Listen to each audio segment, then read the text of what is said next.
Spending money is a skill. Learning how to not overspend money and learning how to not underspend money and just hoard all this cash. Do I think that money can bring you happiness? Financial balance is so important, and figuring out what you want in life is going to be the best thing that you ever do. We're going to talk about how to spend money in order to maximize your happiness by age. Now, today, we are going to be doing something a little bit different. We're going to talk about how to spend money in order to maximize your happiness by age. Now, do I think that money can bring you happiness? I think at a certain point, money can increase your happiness. Why do I believe that? Because you hear people all the time say money will not bring you happiness. But let's think about this for a second. Say, for example, you are struggling and you're living paycheck to paycheck and you're just trying to get by. Well, if you start to earn more money, all of a sudden you have relief. And as you start to increase your income over time, you can reduce your stress and your anxiety. This is a really, really important caveat to understanding that money is a tool that can help you reduce your stress and reduce your anxiety. It's one of the most important things that money can do in your life, as long as you know how to handle that money. Someone could make 6 to 7 figures per year, but spend everything that comes in, and they're going to be more stressed than a person that makes $50,000 per year, but saves 20% of their income. So this is a very important factor to understand up front. Now, what we're going to be talking about today is I am all about spending your money on things that bring you value. And things that bring you value are really, really important. And a lot of people have talked to me, and I've talked to a lot of different people who struggle with this, especially if you are naturally frugal. You struggle with learning how to spend money because spending money is a skill. I want to say that again because it's really important for people to understand this. Spending money is a skill. Learning how to not overspend money and learning how to not underspend money and just hoard all this cash. The last thing I want you to do is hoard a ton of cash and never enjoy your money whatsoever, because I want you to enjoy your money. I want your money to bring you experiences that you love. I want you to spend money on the things that you love day in and day out. And so this is a really powerful way to shift your mindset if you've never thought this way, so that you can have a balance here. Financial balance is so important, and figuring out what you want in life is going to be the best thing that you ever do. So today we're going to be diving into how to do this by age, because I'm going to show you some of the cool stuff that I've experienced in my 20s and 30s. And I'm also going to talk about some of the plans for 40s and 50s so that you can see and get some ideas on maybe how you'd want to think through this as well. And before we dive in, I'm going to give you some of these quick lessons that I've learned along the way. So the first one is, if you're someone who doesn't have a ton of runway, a ton of extra cash to spend on the things that truly, truly bring you value, then buying many pleasures instead of just one giant large one every single year can be more rewarding if you need to have some additional rewards over time. So if you save up all year to buy just one giant colossal thing, maybe you should shift those gears to buying many smaller pleasures instead. Secondly, is buy experiences instead of stuff. A lot of times, the most valuable things that I have ever purchased over time are experiences. And so this is one of the things that I really try to prioritize when it comes to spending on my values. I really never regret spending money on experiences, and I typically will regret spending money on stuff. Delaying consumption to increase that anticipation is the third one. So delaying consumption is one where there was a guy I used to work with in the corporate world, and he was really, really into golf. And so he would look at every single type of club, he would look at every single type of driver, and he would read into them, and he would research for months and months and months. And then down the line, he would eventually go get that club that he wanted. And every single time he would tell me, honestly, it's just another club, and I just enjoyed researching this thing. And so if you're like that, I know a lot of people out there are like that, delay some of that consumption so that you can look forward to that thing, especially if you don't have a bunch of extra cash left over. The next one is consider the full effects of your purchases. Considering the actual entire spectrum of your purchase is going to be really, really important. So I can give you this on a big scale, for example. So say, for example, you go from just a regular old car and you upgrade up to a fancy luxury car. Say you get a Mercedes or a BMW. Well, if you go buy that Mercedes and BMW, that cost does not end at your monthly payment and your insurance and all those other things. That cost is also going to end on the maintenance. How are you going to maintain that vehicle? Because you can't have a luxury vehicle and not have that thing maintained, specifically when it comes to cleaning it. You're going to have to spend time every single weekend going to the car wash or hiring somebody to come in and clean it. And so you got to consider the full effects of that purchase. The same thing goes on the lines where I just talked to someone who bought their dream house. They bought a $15 million house. This massive house. They own all these businesses and they work so hard to buy this $15 million house. And a year later, somebody told me they're already looking to sell that house. Why? Because the maintenance on that house just was not worth it for them. They had to manage all the people to clean the house, to maintain the pool person alone was costing them $2,500 per month. They had to pay people to maintain the acreage of landscape that they had, and that was costing them thousands and thousands of dollars a month. And so you really got to think through the entire purchase before you buy this. This goes for smaller things as well. So you got to really think through the full effects of your purchases. Another one, and this is a big one for me, is you will never regret buying back your time. Meaning you can buy back your time and be able to really have that extra time to spend on things that you love. As long as you buy back your time and it is really helpful in your everyday life, that is going to be one of the most powerful things that you can do. And so I think those are some of the rules that I really would think through as I go through this. Now, let's jump into the 20s. All right, so if you are in your 20s, these are some of the things that I did in my 20s that really did help increase my happiness overall going forward as I started to build wealth. And this is going to be something that I think some of these will actually help you build wealth, and then some of these will be things that will help you have all these memories and experiences. So this is a really, really cool way to kind of think through this. Number one is education and skill development. If you want to make a lot more money in your life, if you want to earn a higher income, and income, as we've talked about, is the catalyst to building wealth. It is the fast track to building wealth. You can't become a millionaire before age of 30 without at least having a high income and or some large financial event that happens to you. But most people who become millionaires by 30 become millionaires because they have a very, very high income. And so if you want to have that high income, you have to develop your skills and you have to invest your dollars in skill development. This is going to increase your happiness because it's going to reduce your stress later on down the line, and you're going to be more fulfilled, and you're going to have all these additional skills where you can go market yourself in a bunch of different ways.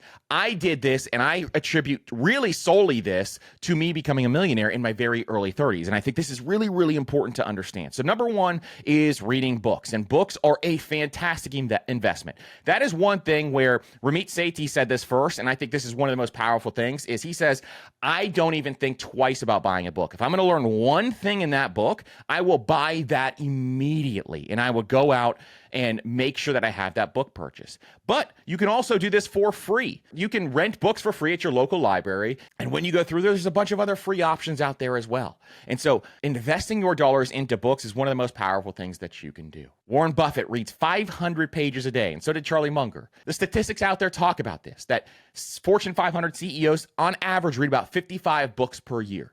Reading is what is going to get you to the next level, because all of a sudden you're going to see opportunities open up, specifically nonfiction books. I'm not talking about fiction books here. Sure, there's value in fiction books. I am not a fiction reader, but I target nonfiction books. If you want to see the books that I read, join the Master Money newsletter, and every single week we show you the book that I'm actively reading at that point in time. So the Master Money newsletter is actually linked up down below in the show notes. So books are number one. I like to try to read one book every single week. 52 books per year is always my goal, because I know how powerful this is, and you got to carve out the time for this. You're never going to accomplish something like that unless you carve out the time in your day to be able to do it. Number two is your skills, is developing those skills. So books are going to help you develop skills and give you the information. Then you got to take action on some of those skills.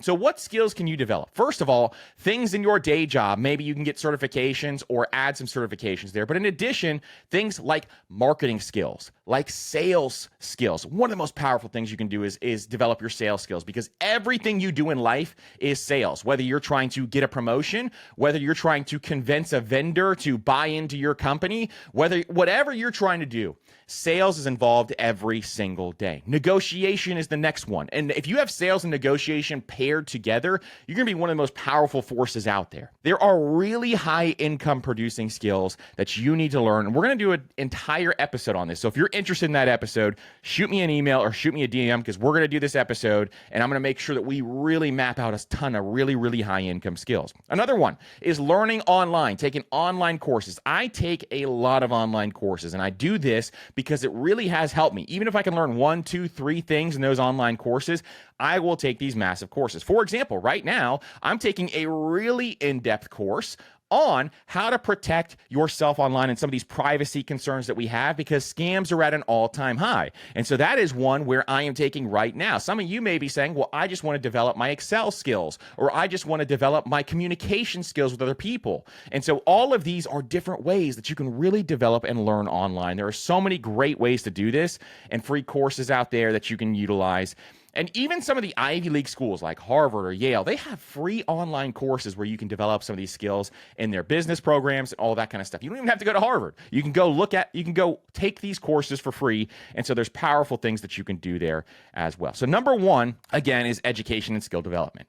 Number two, this is experiential related, is travel. This is going to help you increase your happiness in a number of different ways. Most people who travel are changed over time because of these new cultures and these new things they are experiencing. And this is something I really prioritized in my 20s. And honestly, I wish I had even more money to prioritize to this, because once I had kids, it was a little bit harder to travel when they're young right now. Now, we plan on traveling a lot with them as they grow older, but it's a little harder right now for me to travel with them. Exploring new cultures, exploring new destinations and experiences can broaden your perspectives. Now, if you're married, this is a great time to do this in your 20s if you get married in your 20s, because that's going to be time that you can spend with your spouse, one-on-one, and you're never going to forget those. So that is one big caveat to talk about here. Also, a lot of us in our 20s don't have a lot of extra money. No matter what TikTok or Instagram are going to tell you, you don't make a lot of money yet in your 20s. So how can you actually travel if you don't have a ton of extra income coming in? Here's how. Travel hacking. Now, we have an entire episode on travel hacking. I always have my favorite travel hacking cards linked up in the show notes. And so this is one that I really think is going to help you overall. What I did and what I still do is I put all of my bills on a travel rewards credit card. And so all of my bills go on a travel rewards credit card, money I was already going to spend anyway. I put things like, all my subscriptions on there. I put any other bill that comes in on this travel rewards credit card that I can put on a credit card. Then I pay it off every single month. I actually do it weekly just because I like to stay on top of it. But I pay that card off every single month. And then I get rewards points from the credit card company that I can utilize for free flights, free hotel, free travel, free rent-a-cars, all those different things. And so we traveled all over the world. We went to Greece for completely free. We went to Italy completely free. We went to Puerto Rico completely free. We went to Mexico completely free. The list goes on and on and on. And you can do the same exact thing with travel rewards points, as long as you're responsible with credit cards. If you've ever had credit card debt, this is probably not something for you. I don't advise anybody who's ever had credit card debt who is irresponsible with credit cards to even take on a card. But if you are responsible with cards and you are willing to pay it off in cash, you have the cash in your bank account, but you're just putting on the card for the points. That's the way to go to allow you to travel hack over time. You're going to enjoy this. I love travel. It is one of my things that really, really brings me value. And so this is one where if you do it in your 20s, you can do it cheaper in your 20s if you don't have a lot of money. And as you start to build more wealth, then you can get more luxurious as time goes on. I love spending money on luxury, specifically with travel. And so this is one where I think you can make a big difference in your happiness overall. Number 3, health and fitness. Starting the baseline for your health and fitness now in your 20s, if you have not yet, is really, really important. But I also like to invest my dollars early on health and fitness so that you start that habit. Really, really important to do this. So gyms, sports clubs, wellness programs, all of these are really important to increase your health early so that you can live longer and have a better lifespan and a better health span. So making the habit now is really, really important. And investing your dollars in things that make you feel good. So this is going to be really, really powerful for a lot of people. Also, start to shy away from harmful things. Things like alcohol. Alcohol is poison that goes in your body. Sure, I still drink beer and wine on the weekends, those types of things, but start to shy away from that stuff, especially if you were in college and you're still drinking like you were in college. Shy away from that stuff and start to really, really take that down. And obviously shy away from drugs as well. That is just going to harm you as well. So make sure all of those things are things that you are starting to really phase out of your life, or if you have a problem with them, completely remove them. It's not one of those things where you can kind of balance it out. Just get rid of it. It's not something that you really need in your life. There's so many amazing things in this life that you can do without that stuff. So just think through that as you go through this process. Number 4 is investing your time and your money in social connections. So social connections typically take money to invest in. Why? Because you got to go do something. A lot of times you're not just going to hang out at your house and watch Netflix. And so making sure that you stay connected with friends that you want to stay connected with. In your 20s, a lot of people lose connections with people they really want to stay connected with. And so investing your time and your energy in that is going to be really, really important. Also, spend money to build a network. And one way you could do that is go to things like conferences, because as you start to build out this network, you're going to make a lot more money if you have a big network. You hear people say your network is your net worth. And honestly, that's a cheesy line to say, but it is so incredibly true. The more people you know, the more people you network with, it is one of the best ways to earn more dollars because opportunities just happen. And so I want you to know how this works over time. Now, spend time meeting as many people as possible is another thing. So if you are in an industry, say, for example, you're in an industry in real estate, or you're in an industry in the healthcare space, or you're in sales, start to meet people within that community so that you can build each other up and help each other over time. So people, for me, for example, right now I'm doing a personal finance podcast. I do a lot of personal finance content. So I go to a conference called FinCon every single year. And FinCon has a bunch of different people in this space. If you're in this space, if you listen to other podcasts, most of those other podcasts are probably there. And so we all meet up at this one location every single year. And this is something where we all connect and network. And it just really helps build those relationships within your industry. Same thing was when I was really heavily into real estate investing. I'd go to all these different real estate meetups and meet all these different people so that I could make more deals. And it really did truly, truly help. If you own your own business, go to your local business meetups and meet other business owners and see how you can help each other. And so those are really, really important as well. And then number 5, and you know this one was coming, is invest in your financial future. So this is savings and investments. And you know how powerful this is. We talk about this exclusively on this podcast. Starting now, if you start investing your dollars now, these are the most powerful dollars you will ever have when you are in your 20s, because they have so much more time to compound over time. Even if you have a small amount of money, that can grow to a very large amount of money. And I'm talking millions here if you are starting in your 20s, because you have time on your side. Time is your most powerful asset. It will change your financial trajectory if you start investing now. Please, for the love of God, if you are in your 20s and you are listening to this podcast, listen, if you don't take anything else away from this podcast, start investing your dollars now. This will change your life, and you have no idea how powerful compounding is. Also, when you invest your dollars, you'll actually be able to retire. A lot of baby boomers are getting to the end of their life right now, and the ones that did not invest their money, they are now realizing that they are not going to be able to retire. So if you want to be able to retire, you got to invest your dollars. Not put it in a high-yield savings account only. That is for your emergency fund. That is for your short-term savings. I'm talking about putting your money into assets that produce more income for you. Things like stocks. Things like real estate. Those are going to help you over time build a tremendous amount of wealth. You beat inflation. You're able to actually outpace inflation, so the value of your dollar is not eroding. And so this is what you have to do in your 20s. And then you can live stress-free financially.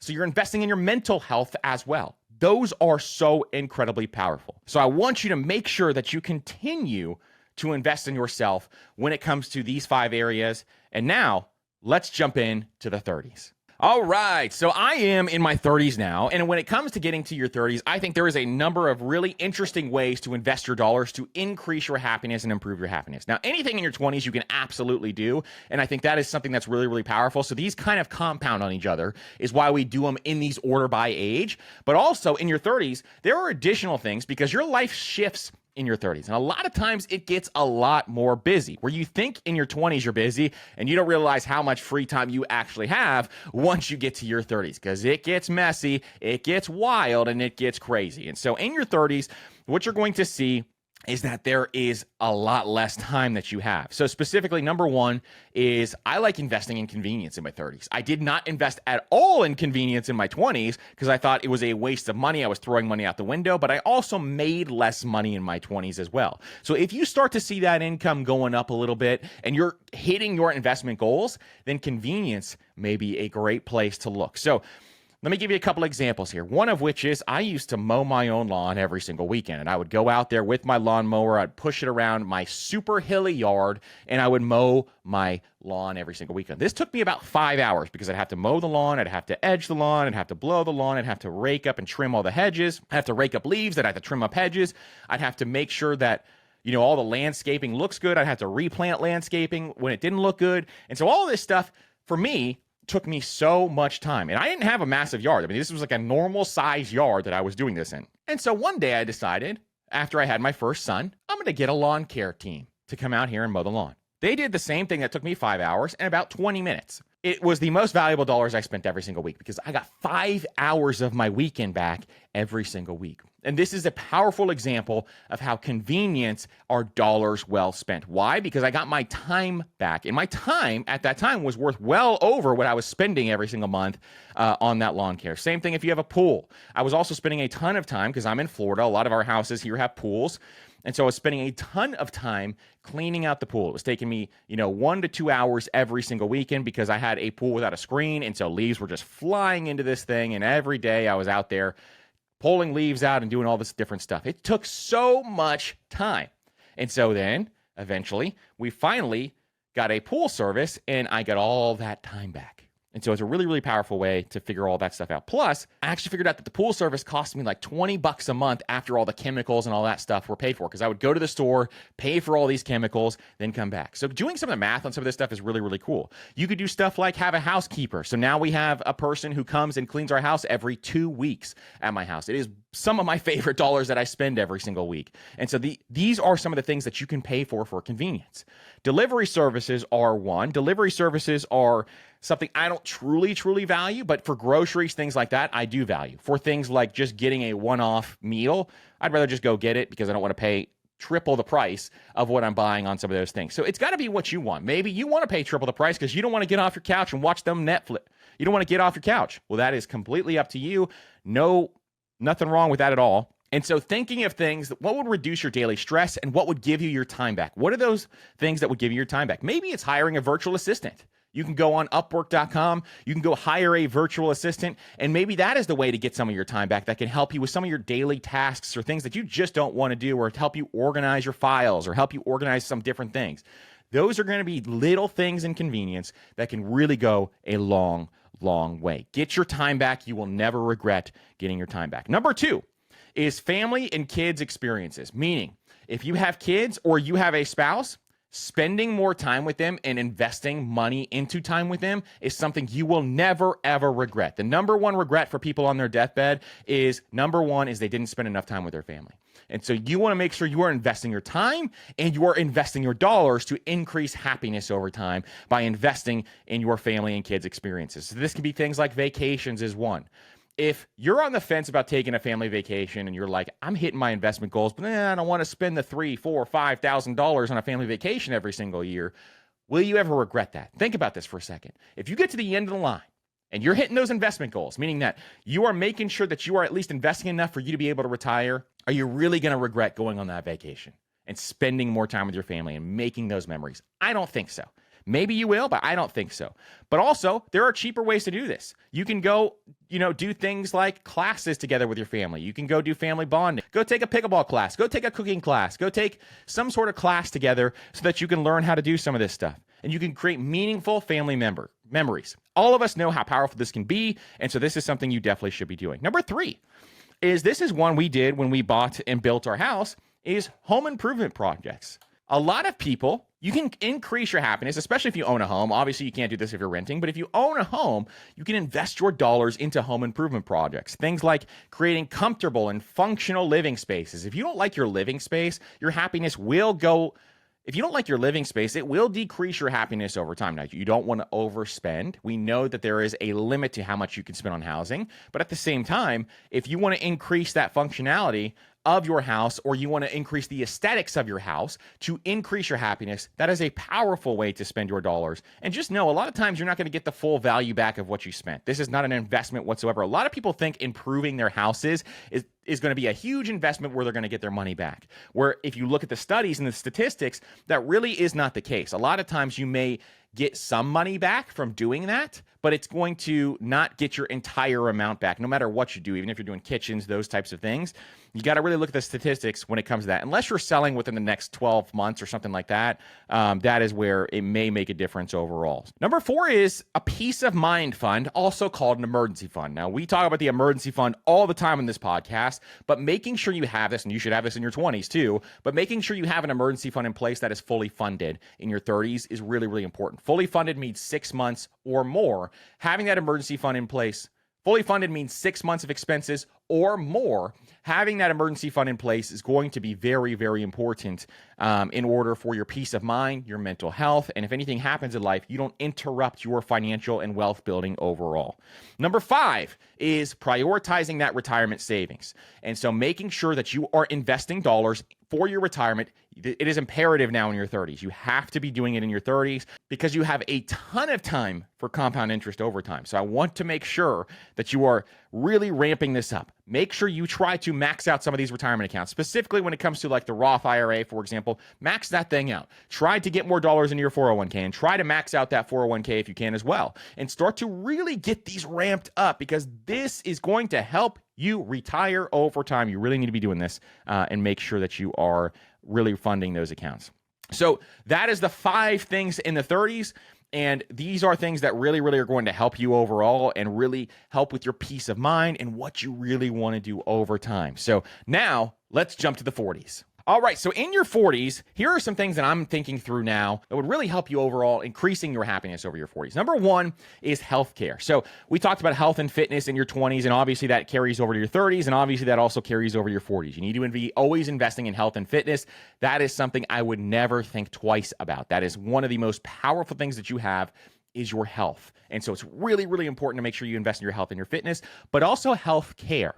So health care is a little bit different for me than health and fitness. And what do I mean by that? What I mean by that is thinking through having comprehensive health insurance, especially as you get to your late 40s, and making sure you do preventative checkups and checking for future health issues. Things like full body scans. There are some expensive things out there where you can go out and get full body scans, every couple of years, for example, to catch things that are very early. One of the things that I want to catch early, if there's any cancers in my body or anything like that, I want to make sure that I am really checking up on this. Maybe you're doubling up your checkups, you're getting more blood work done, you're doing all these different things to ensure that you are on the right path. You want to catch everything early, especially in your 40s, because your body is less likely to be able to recover as you start to age. So I want you to make sure that you have peace of mind on the health side. We want to take care of our health as much as possible.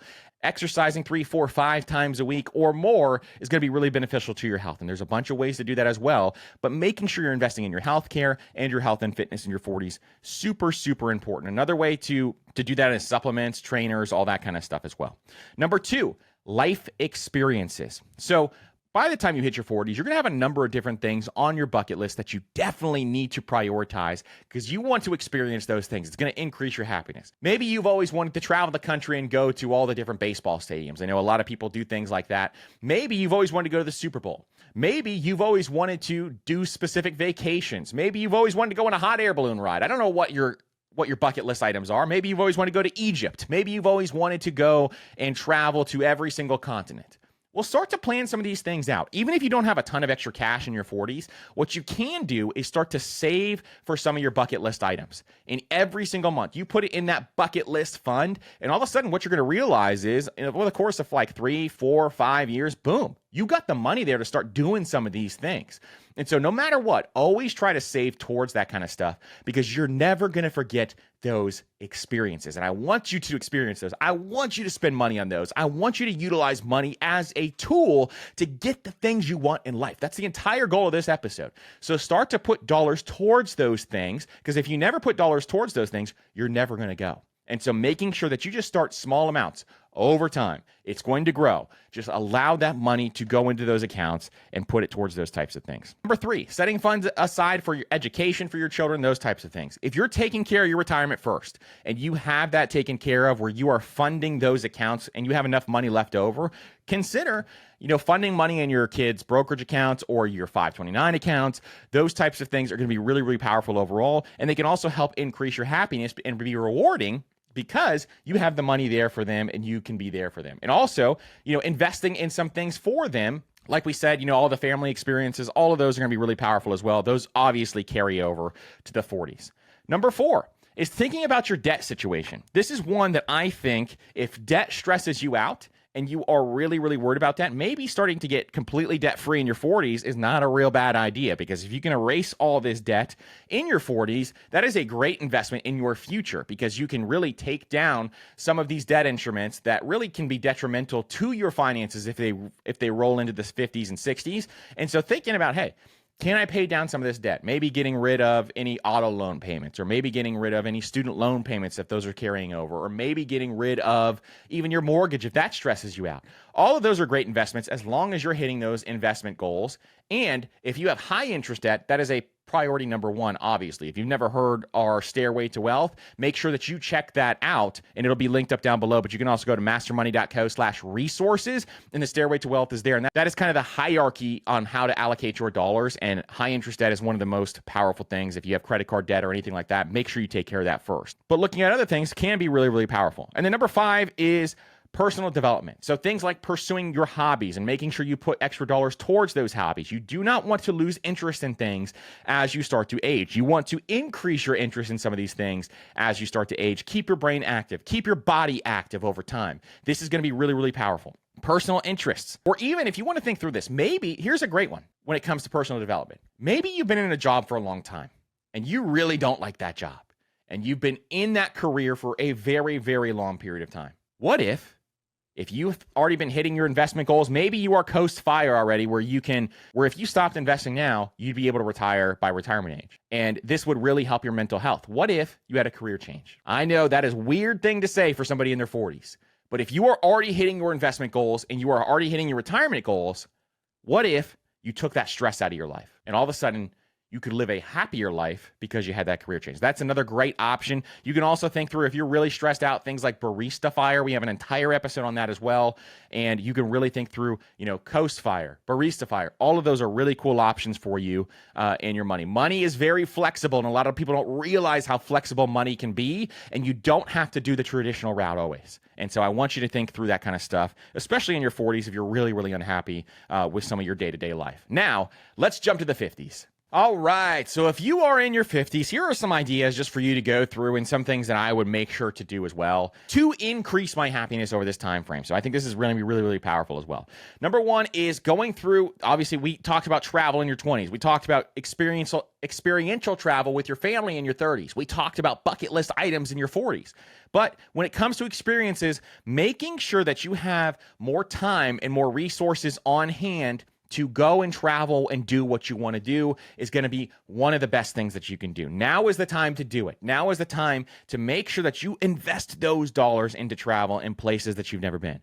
But also, I want you to think about travel in another way as well. What about personal significance? Maybe you have a family member who grew up in another country and you want to go visit the town that they lived in. What is the personal significance of that? That would be absolutely amazing to do. For example, my family just all went to Italy, where my grandfather grew up, and they went to his town with him. He's in his 80s. And so they knew, hey, we want to make sure we go with him. And he showed him around his little town that he lived in. He was very poor growing up in this very small town in Italy. And they went to that town with him, and they stayed there, and they ate there, and they saw all the buildings of where he grew up. And so this is a really cool, significant way that you can spend time traveling. Also, if you're in your 50s and you're traveling and you have a lot of extra money, maybe you earned a ton of income or you took care of your retirement, this is the time, hey, spend some dollars on luxury hotels. Spend some dollars on first-class flights overseas. You deserve it. You've been working your butt off your entire life. You deserve to do that kind of stuff. And you deserve to do that on any age. That's not just in the 50s, but I'm saying for you now, you've worked your butt off. I want you to have that. It can be deeply rewarding to travel and do it the right way, the fun way, and the luxurious way if you have the extra dollars. If you don't, no worries at all. You can still work on travel hacking, all that kind of stuff. And I would travel hack as long as you can because, hey, it's free money, my friends. And so I would definitely be looking at that. And the same thing goes along the lines of if you've always wanted some luxury item, Luxury can always be purchased at every age level as well. I have nothing against luxury whatsoever. But if you've always been thinking about that, saving up for luxury purchases in your 50s is going to be probably economical for some people out there who are in their 50s who have been saving their dollars over time. So that's a really powerful way to be able to do that if you took care of some of your things early on. Health and wellness retreats is number 3. So this is one that I think can be really powerful for a lot of people, is going on some of these health and wellness retreats. So how do these work? There's a bunch of different ones out there. There's, it depends on what you're interested in and some of those types of things as well. But health programs to improve your quality of life and longevity is going to be really, really important. If you invest your dollars in longevity, that is the biggest return you'll ever have, because you'll have more time on this earth. And so there's no reason not to invest your dollars in some of those health and wellness retreats, some of those other things that you can do. And along those same lines, if you're interested in stuff out there, that is health related, maybe you're interested in paddle boarding, or you're interested in, workouts, or you're interested in doing all these different things, maybe triathlons or whatever else you want to do out there. Those are great things to invest in as well in your 50s. And that carries over from all these other ages. Number 4 is legacy planning. And so legacy planning is something where spending your dollars to make sure that you have your legacy planning in place is going to be really, really important. Maybe you go to an attorney and get your estate plan set up and make sure that you have the right things in place in order to have that estate plan set up. Maybe you go to trustandwill.com is another great place to go to, where you can set up that estate plan, have your will in place, but have that legacy planning in place, understanding how you're going to divvy up your assets and starting to have that conversation in your 50s. Very, very important, and a great investment for your peace of mind. So do you know your assets are going exactly where you want them? If you don't estate plan, it's going to go to probate, and probate's going to try to figure out what's going on here, and they're going to give it maybe to the wrong person that you don't want that stuff to go to. And so making sure you have this investment in estate planning and spending your dollars in that is going to be really, really powerful. Obviously, paying down debt like in your 40s is one to definitely be doing in your 50s. All the other things in the 20s, 30s, 40s, and 50s are great. And then lastly is maybe you want to even consider making some extra money by downsizing or relocating. Because if you downsize or relocate, that's an investment in your time to figure out what you want to do there. But that may increase your overall happiness as well if you relocate from, say, a really cold winter area and you become a snowbird and you get the downsize down to Florida or California or Texas or wherever else you want to go. All those places are fantastic, Arizona. And so maybe you want to do something like that where you have a warmer climate you want to be around, or maybe you've been in a warmer climate all your life. I'm so sick of the Florida heat in the summertime that I want to be a reverse snowbird. I want to go up north and have a house up north. But I want to go up north and have a little more cold in my life. And so if you're like that, if you're like me, maybe you want to do something like that as well. So, having some of those options is going to be a really cool way to increase overall happiness. So listen, I hope you guys enjoyed this episode, because I want you to realize that money is a tool that you can utilize in order to increase your happiness over time. I do believe that money can increase your happiness. Is it everything to your happiness? Absolutely not. But will it reduce your stress and anxiety? And can you use money as a tool for all your amazing memories that you're going to have over time? Absolutely. And you can spend those dollars on experiences with your family, or things that you want to do in life, or your health to increase your longevity. All of these matter when it comes to building a life that you want. And so making sure that you have the financial security in place, and then in addition, making sure that you're also having that balance of spending money on things that you love, is the best way to have a balance of spending money. So thank you guys so much for listening to this episode, and thank you for investing in yourself, because that's exactly what you did by listening to this episode. If you guys have any questions, please reach out to me and I will get to them over time here, and we will really, really want to make this a podcast that brings you value. That's the entire goal of this podcast, is to bring you as much value as we possibly can. And so I want you to send in those questions so that we can bring you that value. Thank you guys again so much for listening to this episode, and we will see you on the next episode.